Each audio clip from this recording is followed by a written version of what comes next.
Hello viewers, সবাই কেমন আছেন? নিশ্চয়ই খুবই ভালো আছেন। আজকে আপনাদের সাথে খুবই মজাদার একটা রেসিপি শেয়ার করব।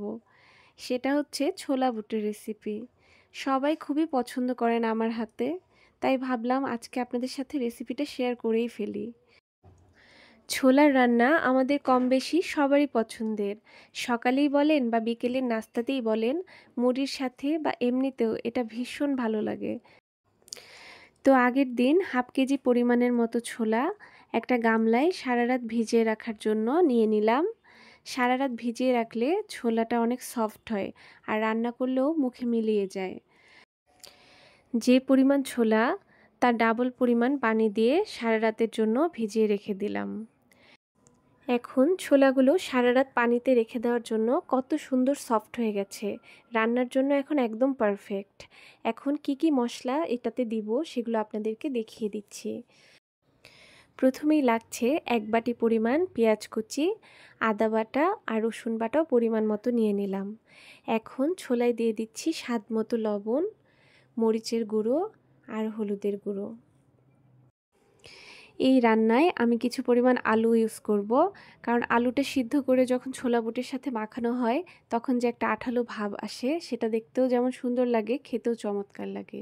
তো আলুর পরিমাণে এখন লবণ, মরিচ আর হলুদের গুঁড়ো, সাথে আদা বাটা, রসুন বাটা আর ওই 1 কাপ পরিমাণ পেঁয়াজের গুঁড়ো দিয়ে দিলাম। আর সাথে আমি একটু মাংসের মশলা দিয়ে দিলাম। এখন দিয়ে দিচ্ছি গরম মশলা, দারচিনি আর তেজপাতা।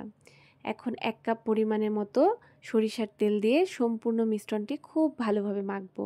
হাতে যত ভালোভাবে মাখানো হবে ছোলাটা খেতে ততই মজা হবে, তাই একটু সময় নিয়েই খুব ভালোভাবে পুরো মিশ্রণটি মাখিয়ে নিলাম। রেডি করে নেওয়ার পরে এখন রান্না করার পালা। ছোলাটা খুব ভালোভাবে সিদ্ধ করার জন্য প্রেসার কুকারে এটা আমি সিদ্ধ করে নিব। দেখতেই পাচ্ছেন সম্পূর্ণটা যেহেতু হলো না, আমি অল্প পরিমাণ রেখে দিয়ে অর্ধেক পরিমাণের মতো ছোলা প্রেসার কুকারে দিয়ে নিলাম। এখন কাঁচামরিচ দিতে আমি একদম ভুলে গেছিলাম, তাই বাকিটাতে কাঁচামরিচ দিয়ে সেটাও সিদ্ধ করে নিলাম। সবগুলো ছোলা খুব ভালোভাবে সিদ্ধ হয়ে গেলে একটা ফ্রাইং প্যানে পেঁয়াজ ভেজে নিয়ে তাতে আবারও সেগুলো ভেজে নিচ্ছি খুব ভালোভাবে।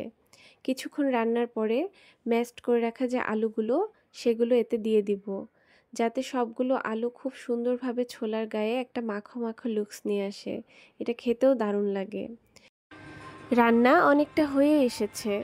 যতক্ষণ না আলুর মিক্সচারটা খুব ভালোভাবে মিশে যায় আর একটা আঠালো আঠালো লুকস না নিয়ে আসে, ততক্ষণ এভাবে নাড়তেই থাকবো। তো কেমন লাগলো সবার আমার এই রেসিপিটা অবশ্যই জানাবেন। বাসায় অবশ্যই একবার ট্রাই করে দেখবেন, এটা খেতে ভীষণ ভালো লাগে। আল্লাহ হাফিজ।